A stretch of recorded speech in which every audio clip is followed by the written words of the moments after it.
어, 1억 원짜리 한정판 최고급 향수를 어떤 사람 발에 통째로 쏟아붓는 여자. 네. 그리고 겉으로는 막 빈민구제를 외치지만 속으로는 그 돈을 빼돌리려는 회계 담당자. 아주 위선적이죠. 그렇죠. 그리고 이 모든 촌극의 중심에서 사형 선고를 눈앞에 두고 있는 한 남자. 네. 오늘 우리가 살펴볼 이야기의 핵심 인물들이네요. 맞습니다. 청취자 여러분 환영합니다. 오늘 우리의 이 깊이 있는 탐구에서는요. 단순히 무슨 고대 문헌의 한 장을 착하게 읽어보려는 게 아닙니다. 그럼요. 전혀 그런 내용이 아니죠. 네, 한 인물의 죽음을 불과 며칠 앞두고 벌어지는 그 인간 군상의 극단적인 반응들. 약간 미추광이 같은 광기와 심리를 다룬 아주 완벽한 심리 스릴러 한 편을 파헤쳐 볼 겁니다. 오늘 다룰 소스가 바로 요한복음 12장이죠. 네, 맞습니다. 이 요한복음 12장의 텍스트 자체만 딱 떼어놓고 보면요.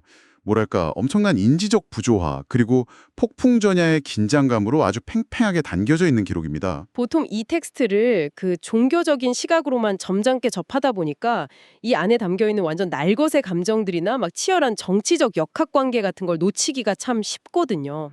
그렇죠. 사실 엄청나게 정치적이고 인간적인 장면들인데 말이죠. 그래서 오늘 우리의 미션은요. 이 문헌을 철저하게 심리적이고 사회학적인 현미경으로 들여다보는 겁니다. 아주 흥미로운 접근입니다. 극단적인 헌신, 대중의 광적인 열광, 은밀한 권력자들의 암살 모의, 그리고 죽음이라는 아주 무거운 키워드가 어떻게 이 좁은 공간에서 막 부딪히고 충돌하는지 낱낱이 해부해 보겠습니다. 네. 사실 오늘 우리가 탐구할 이 12장 텍스트가 전체 이야기에서 엄청나게 거대한 전환점이 되는 장이거든요. 아, 분위기가 확 바뀌는 시점인가요? 네, 맞아요. 이전까지는 막 물 위를 걷는다거나 빵 몇 개로 수천 명을 먹이는 놀라운 기적들이 있었잖아요. 대중의 폭발적인 지지율이 막 상승곡선을 그렸겠죠. 그렇죠. 완전히 슈퍼스타였죠. 그런데 이 장을 기점으로 해서 피할 수 없는 죽음과 자기 희생이라는 아주 차갑고 무거운 현실로 극적인 반전이 일어납니다. 우와, 기대게 되는데요. 그럼 바로 첫 번째 장면으로 들어가 보죠. 6월절을 엿새 앞둔 그 베단이라는 동네의 한 잔칫집입니다. 본격적인 이야기에 앞서서 이 6월절이라는 명절, 당시 예루살렘의 분위기가 구체적으로 좀 어땠는지 짚고 넘어가야 할 것 같아요. 이게 아주 중요한 배경인데요.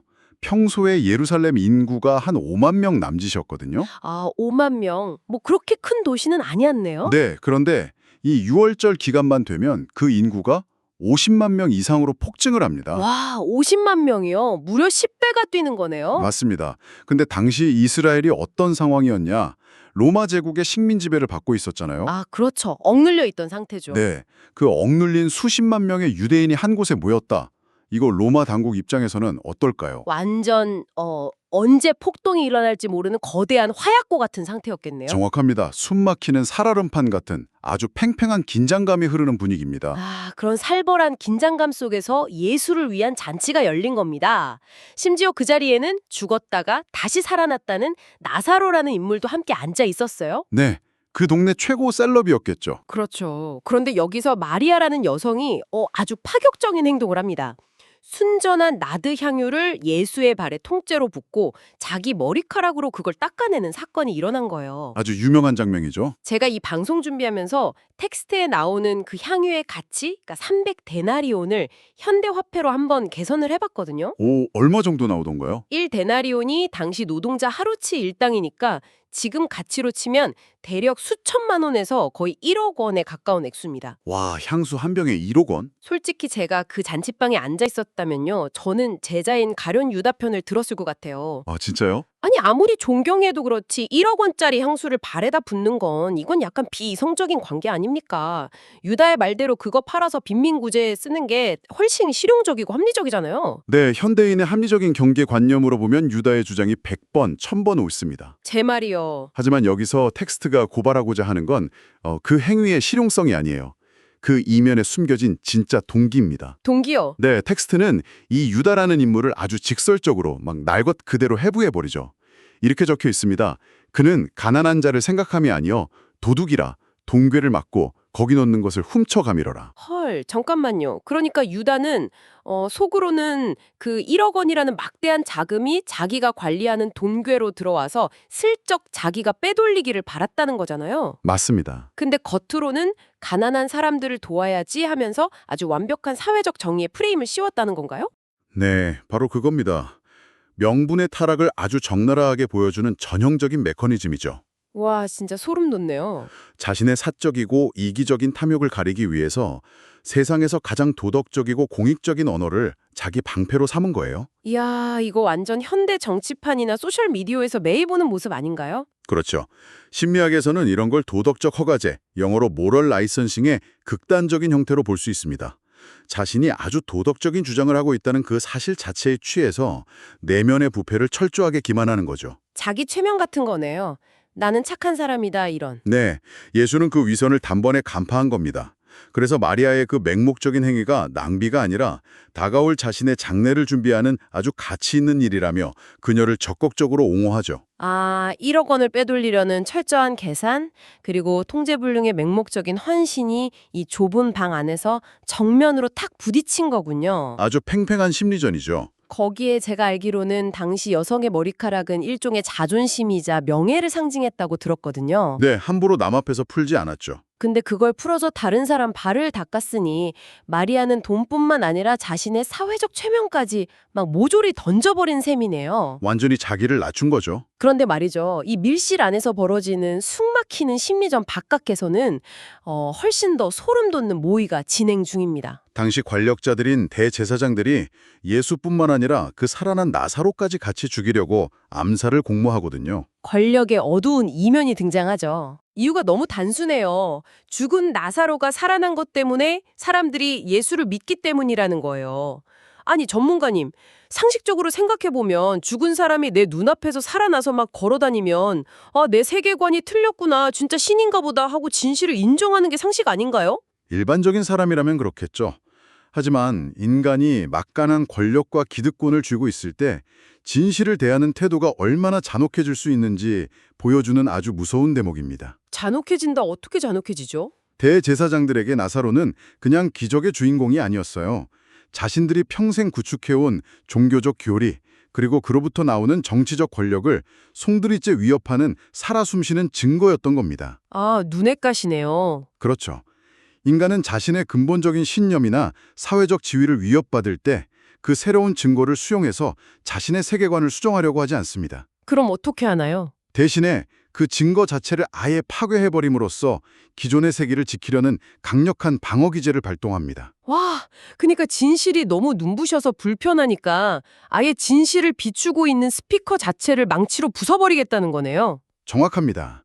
그들에겐 진실을 받아들이는 것보다 기득권의 유지가 1000배, 10,000배 더 중요했던 거죠. 정말 끔찍합니다. 밀실 안에서 유다가 보여준 그 은밀한 탐욕과 위선이 이렇게 권력자들의 조직적인 살해 음모로 이어지고 이 무시무시한 기운은 다음날 예루살렘 광장에 모인 수만 명의 대중 심리로 거대하게 확장이 됩니다. 드디어 무대가 커지네요. 네, 여기서 그 유명한 예루살렘 입성 장면이 펼쳐지죠. 이 장면이야말로 완전히 상반된 두 가지 에너지가 정면으로 충돌하는 아주 시각적으로 압도적인 순간입니다. 아까 6월절 명절을 맞아 모인 사람이 한 50만 명 된다고 하셨잖아요. 그 수십만의 인파 중 엄청난 무리가 종려나무 가지를 막 흔들면서 땅이 꺼져라 외칩니다. 호산나 이스라엘의 왕이시여.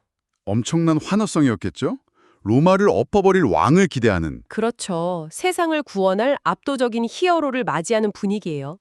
자, 여러분 한번 상상해 보세요.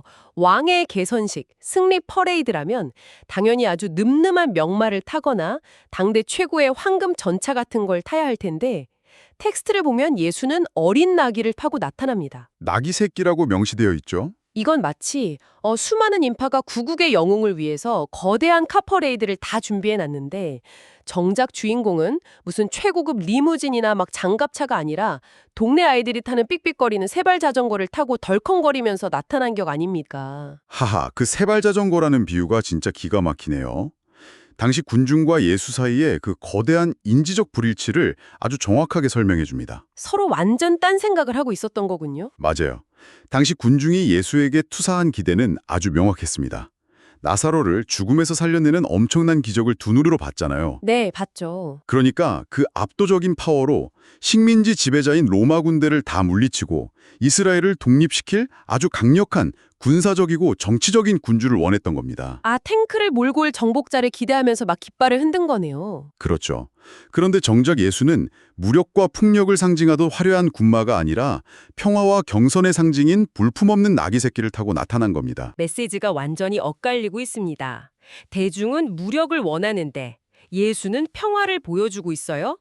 그런데 전문가님, 제가 이 대목에서 가장 이해가 안 가는 건 대중이 아니라 측근 제자들의 반응이에요. 제자들이요? 네, 군중은 뭐 저 멀리 서 있어서 제대로 못 봤다고 쳐요.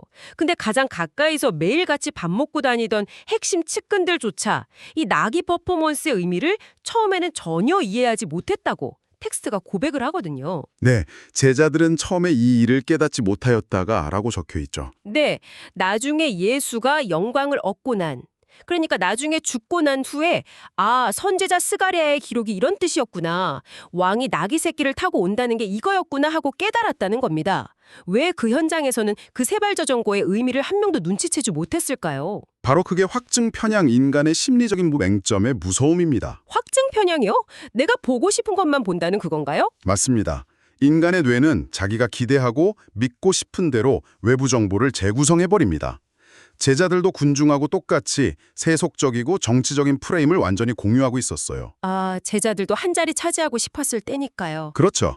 그들의 뇌는 우리 선생님이 이제 저 예루살렘 들어가면 로마 다 쫓아내고 이스라엘의 왕좌에 오르실 것이고 그럼 나는 우의정, 좌의정 하나씩 차지할 것이다. 이런 성공 시나리오로 아주 꽉 차 있었습니다. 욕망이 눈에 가린 거네요? 네.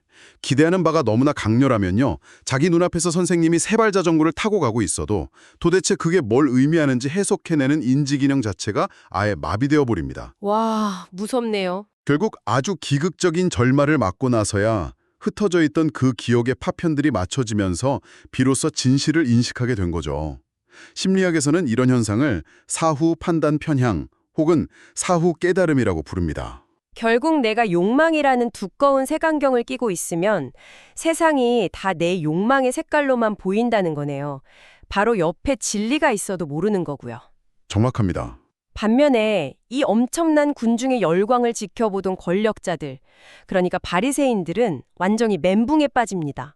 보라, 너희 하는 일이 쓸데없다. 온 세상이 그를 따르는도다. 라며 완전한 절망에 빠지거든요. 권력자들 입장에선 최악의 시나리오가 터진 거죠. 적들은 패배감에 휩싸여서 벌벌 떨고 있고 대중은 환호성으로 막 땅을 울리고 있습니다. 만약에 일반적인 정치인이나 혁명가라면 바로 이 순간 이 여세를 몰아서 자, 가자 하고 혁명의 깃박을 딱 들어야 하는 완벽한 타이밍 아닙니까? 세속적인 권력의 관점에서 보면 인생 최고의 정점이죠. 그 군중의 어마어마한 에너지를 등에 업고 왕관만 쓱 쓰면 게임 끝나는 상황입니다. 그런데 말이죠. 바로 이 시점, 헬라인 몇 명이 예수를 찾아왔을 때 이 전체 이야기에서 가장 이해하기 힘든 아주 기괴한 역설이 터져 나옵니다. 네, 그 유명한 미랄의 역설이 등장하죠. 예수가 이렇게 말합니다. 인자가 영광을 얻을 때가 왔다. 한 알의 밀이 땅에 떨어져 죽지 아니하면 한 알 그대로 있고 죽으면 많은 열매를 맺느니라. 아니 인기와 권력이 하늘을 찌르는 이 최고의 순간에 갑자기 뜬금없이 영광을 이야기하더니 자기의 죽음을 선언해버려요. 군중들 입장에서는 찬물이 쫙 끼어지는 소리였을 겁니다. 이 미랄 비유 교회나 성당 안 다니시는 분들도 참 흔하게 듣는 이야기인데 곱씹어보면 참 귀괴해요. 수많은 자연의 비유가 있을 텐데 굳이 씨앗의 죽음이라고 표현한 이유가 뭘까요? 이 미랄 비유는요, 사람들이 오해하기 쉬운데 단순히 착하게 남을 위해 희생해라 이런 도덕적인 수사가 아닙니다. 아, 그런 게 아니에요. 네, 사실상 이건 혁신의 파괴적 속성을 설명하는 아주 물리적이고 시스템적인 법칙에 가깝습니다. 혁신의 파괴적 속성이요? 흥미롭네요. 한번 아주 단단한 미랄 하나를 상상해 보시죠. 그 씨앗의 매끄럽고 단단한 껍질은 외부의 위협으로부터 내부의 생명을 보호하는 아주 안전한 방어 시스템입니다. 그렇죠. 껍질이 까져 있으면 상하니까요. 하지만 만약에 그 씨앗이 그냥 부엌 찬장 속에 10년, 20년 그대로 보존만 된다면 어떻게 될까요? 뭐 영원히 그냥 작고 단단한 씨앗 하나로만 남겠죠. 싹은 안 나고요. 맞습니다. 무균실 안에 있는 씨앗은 가장 안전할지는 몰라도 생명으로서의 가치는 완전히 정지된 상태입니다. 생명이 확장되고 거대한 네트워크, 즉 텍스트에서 말하는 수많은 열매를 맺기 위해서는 어떻게 해야 할까요? 아, 땅에 심어야 하니까 그 기존의 방어 시스템 껍질을 깨야 한다는 거군요. 네, 기존의 시스템인 그 단단한 껍질을 철저하게 해체해야만 합니다. 아주 차갑고 축축하고 어두운 땅 속으로 들어가서 자기가 부서지고 부패하는 철저한 자기 파괴를 거쳐야만 비로소 새로운 생태계가 쫙 만들어지는 것이죠. 자기 파괴를 통한 확장. 진짜 멋진 말이네요. 그런데 전문가님, 대중이 예루살렘에서 환호하며 원했던 영광은 절대 그게 아니었잖아요. 대중은 부서지고 썩는 씨앗이 아니라 영원히 흠집 하나 나지 않는 아주 완벽하고 강력한 보석 같은 다이아몬드 왕을 원했을 텐데요. 입니다. 타인을 살리기 위해서 자기 자신을 완전히 해체해버리는 자발적인 희생이었습니다. 이 패러다임의 충돌이 바로 뒤에 이어지는 대목에서 아주 극명하게 드러납니다. 네, 예수가 내가 땅에서 들리면 모든 사람을 내게로 이끌겠노라 라고 선언하는 부분이죠. 여기서 땅에서 들린다는 게 무슨 뜻인가요? 텍스트에서도 명시하지만 그건 십자가 형틀에 높이 매달려 죽는 비참하고 끔찍한 처형을 의미하는 은호였습니다. 자기가 십자가에 달려서 처형당하겠다고 공개적으로 말한 거네요? 그럼 아까 왕이 되라고 환호하던 그 군중은 어떻게 반응합니까? 완전 패닉에 빠지요. 군중들이 이렇게 반문합니다. 우리는 율법에서 그리스도가 영원히 계신다고 들었는데 넌 대체 왜 자꾸 죽어야 한다고, 들려야 한다고 하느냐? 네가 진짜 구원자 맞냐? 아, 약간 혼란을 넘어서 분노와 배신감마저 느꼈을 것 같아요. 영원히 지지 않는 태양 같은 지배자를 원해서 그렇게 목도져라 외쳤는데 스스로 어둠 속으로 들어가서 썩어버리겠다고 하니까요. 그렇죠. 투자자들 입장에서 완벽한 투자 실패라고 느꼈을 겁니다. 야, 분위기가 진짜 싸해졌겠네요? 게다가 그 죽음 앞에서 예수가 보여준 아주 내밀한 고뇌가 텍스트에 적나라하게 나옵니다. 지금 내 마음이 괴로우니 무슨 말을 하리오. 아버지여 나를 구원하여 이때를 면하게 하여 주옵소서 라면서 흔들리는 모습을 보이잖아요. 이건 우리가 아는 절대적인 신의 모습이라기보다는 다가올 고통 앞에 두려움에 떠는 아주 연약한 인간의 모습에 훨씬 가까운데요. 입체적이고 위대한 심리 스릴러로 만들어줍니다. 왜 그렇죠? 고통스러운 죽음, 십자가라는 끔찍한 형벌 앞에서 두려움을 느끼는 것은 너무나 당연한 생물학적 본능입니다. 만약 하나도 안 무서웠다면 그건 희생이 아니죠. 아, 고통을 못 느끼면 희생이 아니다. 네. 하지만 예수는 그 본능적인 공포와 괴로움을 아주 온전히 마주하고도 도망치지 않고 이내 결단을 내립니다. 그러나 내가 이를 위하여 이때에 왔나이다.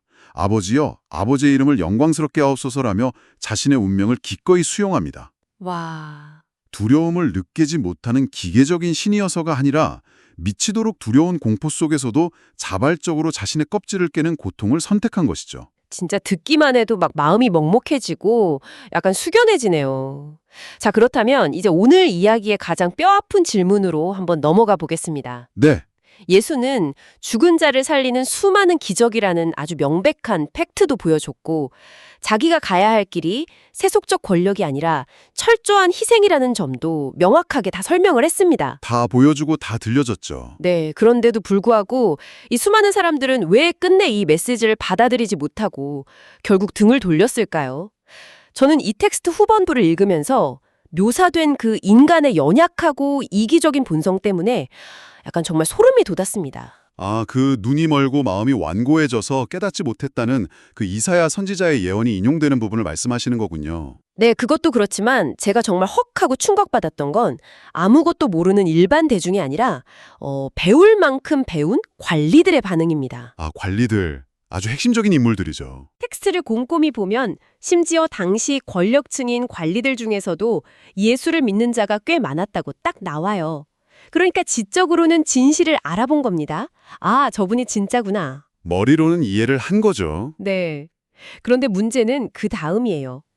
주류 권력층인 바리새인들에게 찍혀서 출교당할까 봐 자신이 진실을 알고 있다는 그 사실을 아주 철저하게 숨기고 침묵합니다. 네, 드러내놓고 말하지 못했다고 하죠. 이거 완전 뭐랄까 요즘 우리 현대 사회의 모습과 100% 똑같지 않습니까? 어떤 사회적 이슈에서 진실을 알고 속으로는 동의하지만 그 주류 집단, 소위 말하는 인싸무리의 심기를 거슬렀다가 직장이나 커뮤니티에서 캔슬, 당하고 매장당할까봐 비겁하게 침묵으로 일관하는 모습 말입니다. 아주 날카로운 비유네요. 지금 이 팟캐스트, 이 깊은 탐구를 듣고 계신 여러분, 당신도 삶의 어느 순간에 혹시 무리해서 왕따가 될까가 두려워서 입을 꾹 다물고 침묵해본 경험 다들 한 번쯤은 있지 않으신가요? 이 텍스트가 무려 2000년 전의 고대 기록임에도 불구하고 시대를 초월해서 우리 폐부를 찌르는 지점이 바로 거기입니다. 인간 본성은 안 변하나 봐요. 이 대목은 인간의 삶과 삶 사이에 얼마나 거대하고 깊은 간극이 존재하는지를 아주 냉혹하게 해부해줍니다. 아는 것과 사는 것은 다르다. 진리에 지적으로 동의하는 것과 내가 가진 것을 걸고 그것을 내 삶의 태도로 공개적으로 선택하는 것은 완전히 다른 차원의 문제거든요. 방금 출교를 현대의 캔슬 컬처나 사회적 매장에 비유하셨는데 당시 1세기 유대 사회에서의 출교는 단순히 무슨 카카오톡 단톡방에서 쫓겨나거나 소셜미디어 차단당하는 그런 가벼운 수준이 아닙니다. 그래요. 훨씬 더 치명적인 결과가 따르는 거였군요. 그렇습니다. 당시에 회당에서 출교당한다는 것은 그 사람에게 완벽한 사회적, 경제적, 관계적 사형 선고를 의미했습니다. 와, 사형 선고요? 네, 평생을 함께한 가족과 연을 끊어야 했고요. 물건을 사고 파는 경제 활동이 금지되어 직업을 잃었으며 그 누구와도 대화할 수 없는 철저한 고립과 저주 속에 던져지는 겁니다. 세상에 당장 길거리로 나앉아서 굶어 죽을 판이네요. 그래서 텍스트는 진실을 알면서도 침묵을 선택한 이 엘리트들을 향해 이렇게 아주 냉혹하고 뼈아프게 평가를 내립니다. 그들은 사람의 영광을 하나님의 영광보다 더 사랑하였더라. 사람의 영광을 더 사랑했다. 저는 이 구절이 마음 한구석에 참 아프게 꽂힙니다.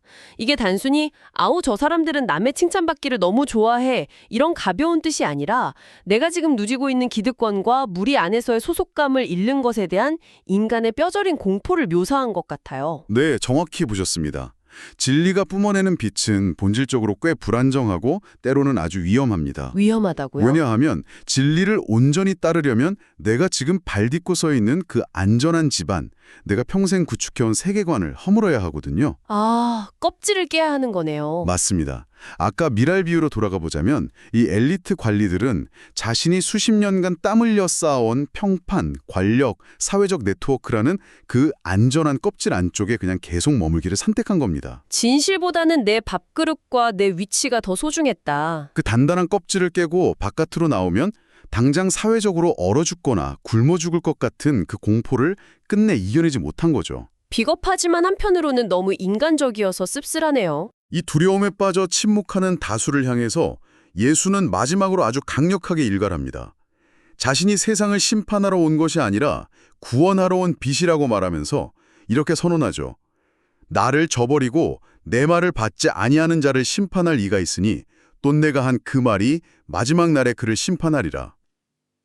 물리적인 강제력이나 칼을 휘두르는 폭력이 아니라 그가 전파했던 그 메시지, 말 자체가 최종적인 심판의 기준이 될 거라는 엄청난 선언이군요. 네, 외부의 징벌이 아니라 진리 그 자체가 심판을 내린다는 거죠. 진실을 똑똑히 듣고 알고도 자신의 얄팍한 안위 때문에 외면했던 그들의 비겁한 침묵 자체가 결국 나중에는 그들 자신의 목을 올가매는 사슬이 될 거라는 아주 서늘한 의미로 들립니다. 결국 스스로가 스스로를 심판하는 겁니다.